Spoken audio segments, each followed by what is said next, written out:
السلام علیکم ورحمۃ اللہ وبرکاتہ۔ ایک عورت حضرت علی رضی اللہ عنہ کے پاس آئی۔ وہ گھبرائی ہوئی تھی۔ اس نے کہا، اے اللہ کے برگزیدہ بندے، آپ لوگوں کی مدد کرتے ہیں، میری بھی مدد فرمائیں۔ میرا بچہ پرنالے پر چڑھ گیا ہے اور نیچے اترنے کا نام نہیں لے رہا ہے۔ مجھے خدشہ ہے کہ کہیں گر نہ جائے۔ حضرت علی رضی اللہ عنہ نے فرمایا کہ اس کے کسی ہم عمر بچے کو چھت پر کھڑا کر دو، تمہارا بچہ پرنالے سے خود بخود اس کے پاس جا پہنچے گا۔ چنانچہ ایسا ہی کیا گیا اور بچہ پرنالے کو چھوڑ کر اس بچے کے پاس جا پہنچا۔ ایسا کیوں کر ہوا؟ اس کی وجہ یہ ہے کہ جنس اپنی جنس کی جانب مائل ہوتی ہے اور اپنے جنس میں کشش محسوس کرتی ہے۔ یہی وجہ ہے کہ پیغمبر بھی لبادہ بشریت میں تشریف لائے۔ پیغمبر صلی اللہ علیہ وسلم نے فرمایا کہ میں بھی تمہارے جیسا انسان ہوں۔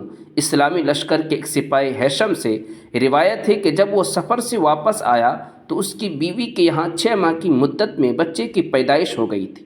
ہیشم نے اس بچے کو اپنا بیٹا ماننے سے انکار کر دیا۔ آخر کار دونوں میاں بیوی حضرت عمر رضی اللہ عنہ کی خدمت میں حاضر ہوئے اور اپنا ماجرا ان کو بتایا۔ ہیشم نے کہا کہ 6 ماہ سے زیادہ عرصے نہیں ہوا ہے کہ میں سفر سے واپس لوٹا ہوں تو اس کے یہاں بچہ ہو گیا ہے، یہ میرے نطفے سے نہیں ہو سکتا۔ یہ سن کر حضرت عمر رضی اللہ تعالی عنہ نے حکم دیا کہ عورت کو سنسار کیا جائے۔ حضرت علی رضی اللہ تعالی عنہ نے سنسار کرنے سے پہلے حضرت عمر رضی اللہ عنہ سے فرمایا کہ یہ عورت اپنے شوہر سے حاملہ ہوئی ہے۔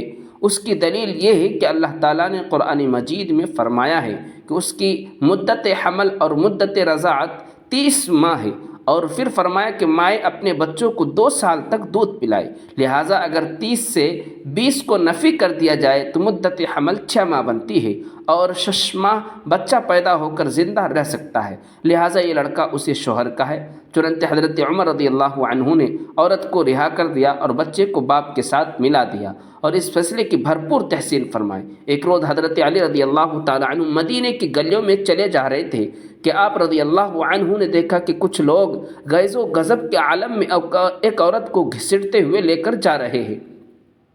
وہ عورت خوف کے مارے کانپ رہی تھی۔ حضرت علی رضی اللہ تعالی عنہ نے پکار کر کہا کہ تم لوگ اس عورت کو کیوں گھسیٹ رہے ہو؟ لوگوں نے بتایا کہ اس عورت نے بدکاری کی ہے، اسی لیے امیر المؤمنین حضرت عمر رضی اللہ تعالی عنہ نے اس عورت کو سنسار کرنے کا حکم دیا ہے۔ حضرت علی رضی اللہ تعالی عنہ نے اس عورت کو ان کے ہاتھوں سے چھینا اور ان لوگوں کی خوب سرزنش فرمائی۔ چنانچہ وہ لوگ حضرت عمر رضی اللہ عنہ کی خدمت میں حاضر ہوئے اور شکایت کی تو ان کی بات سن کر حضرت عمر رضی اللہ تعالی عنہ فرمانے لگے کہ ضرور حضرت علی رضی اللہ تعالی عنہ کو کوئی بات معلوم ہوگی جو انہوں نے ایسا کیا ہے، جاؤ ان کو میرے پاس بھیجو۔ حضرت علی رضی اللہ تعالی عنہ حاضر ہوئے۔ حضرت عمر رضی اللہ تعالی عنہ نے آپ سے پوچھا کہ ان لوگوں کو کیوں واپس کر دیا اور ان کو اس بدکار عورت پر حد قائم کرنے سے کیوں منع کیا؟ حضرت علی رضی اللہ تعالی عنہ نے کہا کہ اے امیر المؤمنین، کیا آپ نے رسول کریم صلی اللہ علیہ وسلم کا ارشاد نہیں سنا ہے کہ آپ صلی اللہ علیہ وسلم نے فرمایا 3 طرح کے لوگوں سے قلم اٹھا لیا گیا ہے، یعنی وہ بے قصور ہے۔ ایک سونے والا آدمی جب تک وہ بیدار نہ ہو جائے، دوسرا نابالغ جب تک وہ بالغ نہ ہو جائے، اور تیسرا گناہ میں مبتلا آدمی جب تک باہوش نہ ہو۔ حضرت عمر رضی اللہ تعالی عنہ نے تبسم فرمایا اور حضرت علی رضی اللہ عنہ سے کہا، اے امیر المؤمنین، اس عورت کو بھی دیوانہ پن کا دورہ پڑتا ہے، ہو سکتا ہے کہ وہ آدمی اس کے پاس ایسی حالت میں آیا ہو جب اسے دورہ پڑا ہو۔ یہ سن کر حضرت عمر رضی اللہ تعالی عنہ نے اس عورت کو رہا کر دیا۔ ایک بار 2 کنیز، ایک لڑکا اور لڑکی میں جھگڑا کرتی ہوئی آئی حضرت عمر رضی اللہ تعالی عنہ کے پاس۔ حضرت عمر رضی اللہ تعالی عنہ نے ان کا سارا معاملہ سن کر فرمایا کہ حضرت علی رضی اللہ عنہ کو بلاؤ، وہی ان دونوں کو درمیان فیصلہ کریں گے۔ جب حضرت علی رضی اللہ عنہ آئے تو انہیں تمام واقعہ سنایا گیا۔ یہ سن کر حضرت علی رضی اللہ عنہ نے فرمایا کہ 2 شیشیاں منگواؤ اور ان کا وزن کر کے ان دونوں کنیزوں کو دو کہ وہ اپنا اپنا دودھ اس میں بھرے۔ جب وہ شیشیاں دودھ سے بھری ہوئی آئی تو فرمایا کہ اب پھر وزن کرو، جس کی شیشی بھاری ہو اس کا لڑکا ہے اور جس کی شیشی ہلکی ہو تو اس کی لڑکی ہے۔ حضرت عمر رضی اللہ عنہ نے پوچھا، یہ کیسے فرمایا؟ حضرت علی رضی اللہ عنہ نے فرمایا یہ اس لیے کیونکہ اللہ تعالیٰ فرماتا ہے مرد کے لیے عورت سے 2 گنا حصہ ہے۔ نہایت ہی محترم مسلمان بھائیوں اور بہنوں، اب تک کی ویڈیو میں موجود تمام مواد محمد عبداللہ مدنی کی کتاب حضرت علی رضی اللہ عنہ کے فیصلے سے لیا گیا ہے۔ اب آئیے حضرت علی رضی اللہ عنہ کی مزید اچھی باتیں جانتے ہیں۔ ایک دفعہ 3 آدمی حضرت علی رضی اللہ عنہ کی خدمت میں حاضر ہوئے۔ ان کے پاس 17 اونٹ تھے۔ وہ کہنے لگے کہ ہم تینوں نے مل کر اونٹوں کا کاروبار کیا تھا اور شرح منافع بھی طے کر لیا تھا، جس کے مطابق جو بھی منافع ہوگا وہ اس میں سے آدھا میرا ہوگا، دوسرے شخص کا تیسرا حصہ ہوگا اور تیسرے شخص کا 9واں حصہ ہوگا۔ اب ہمیں 17 اونٹ منافع میں ملے ہیں اور ہم چاہتے ہیں کہ کسی بھی اونٹ کو ذبح کیے بغیر ہم تینوں کو اپنا اپنا حصہ مل جائے۔ حضرت علی رضی اللہ تعالی عنہ نے ہلکا سا تبسم فرمایا اور اپنے غلام کو حکم دیا کہ تمام اونٹوں کو ایک قطار میں کھڑا کر کے اور اپنا ایک ایک اونٹ بھی ان کے ساتھ کھڑا کر دو۔ وہ تینوں آدمی حیرت سے ایک دوسرے کی طرف دیکھنے لگے۔ جب حکم کی تعمیل ہو گئی تو آپ نے پہلے آدمی کو بلایا اور کہا کہ ان 18 اونٹوں میں سے اپنا حصہ یعنی نصف اونٹ لے لو۔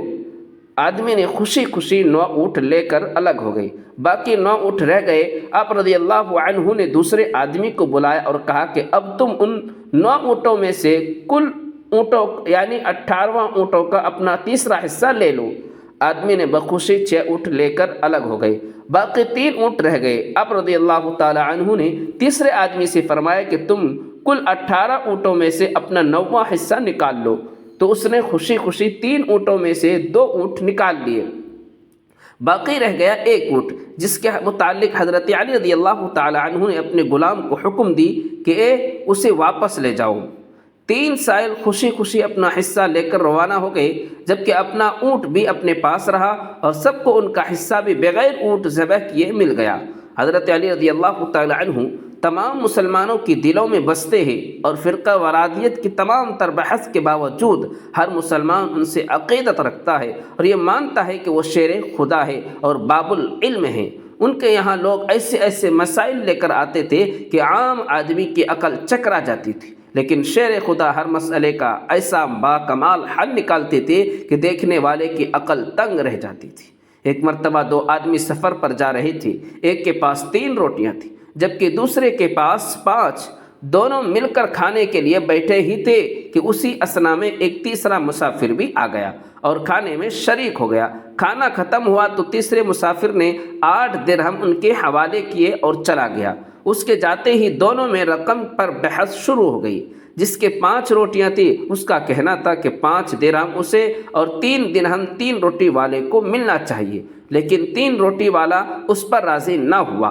بالآخر مقدمہ حضرت علی رضی اللہ عنہ کے سامنے پیش ہوا۔ حضرت علی رضی اللہ تعالی عنہ نے پوری بات سن کر 3 روٹی والے سے کہا تمہارا ساتھی جو فیصلہ کر رہا ہے اسے قبول کر لو، اسی میں تمہارا نفع ہے۔ لیکن وہ بولا کہ مجھے حق سچ کے ساتھ فیصلہ درکار ہے۔ یہ سنتے ہی حضرت علی شیر خدا رضی اللہ عنہ نے فرمایا کہ حق تو یہ ہے کہ تمہیں صرف 1 درہم اور تمہارے ساتھی کو 7 درہم ملنا چاہیے۔ یہ عجیب و غریب فیصلہ سنتے ہی 3 روٹی والا حیران رہ گیا اور وجہ پوچھی، جس پر حضرت علی رضی اللہ تعالی عنہ نے فرمایا کہ تم 3 آدمی تھے اور تمہاری 3 روٹیاں تھیں اور تمہارے ساتھی کی 5۔ تم نے اپنی اپنی روٹیاں بھی کھائی اور ایک تیسرے شخص کو بھی روٹی کھلائی۔ تمہاری 3 روٹیوں کے 3 حصے کیے جائے تو 9 ٹکڑے بنتے ہیں، تمہارے ساتھی کی 5 روٹیوں کے 3 ٹکڑے کیے جائے تو 15 ٹکڑے بنتے ہیں، جو کہ کل ملا کر 24 ٹکڑے بنتے ہیں۔ اس حساب سے تم تینوں کے حصے میں 8 ٹکڑے آئے۔ تم نے اپنے 9 ٹکڑوں میں سے 8 ٹکڑے خود کھائے اور 9واں ٹکڑا مسافر کو دیا۔ اسی طرح تمہارے ساتھی نے بھی اپنے 15 ٹکڑوں میں سے 8 ٹکڑے خود کھائے اور باقی 7 ٹکڑے مسافر کو دیے۔ اس حساب سے تمہارے ساتھی کو 8 درہم میں سے 7 درہم ملنے چاہیے اور تمہیں 1 درہم۔ یہ فیصلہ سنتے ہی 3 روٹی والے آدمی نے اپنا سر جھکا دیا۔ اس معلومات کو شائع کرنے کا مقصد تصویر کا دوسرا رخ دکھانا ہے، یعنی ہم میں سے بہت سے لوگ یہ مانتے ہیں کہ حضرت علی رضی اللہ تعالی عنہ ایک بہت بہادر اور جنگجو انسان تھے، جنہوں نے میدان جنگ میں بہت بڑے بڑے سورمار کو شکست فاش دی، لیکن بہت کم لوگ جانتے ہیں کہ حضرت علی رضی اللہ عنہ ایک بہت بڑے پائے کے عالم اور دانشور بھی تھے۔ دوستو، اگر آپ کو میری آج کی یہ معلوماتی ویڈیو پسند آئے تو برائے مہربانی اسے لائک اور شیئر کر دیجئے، اور میرے اسلامی و اصلاحی چینل کو سبسکرائب کر دیجئے۔ جزاک اللہ خیرا، جزاک اللہ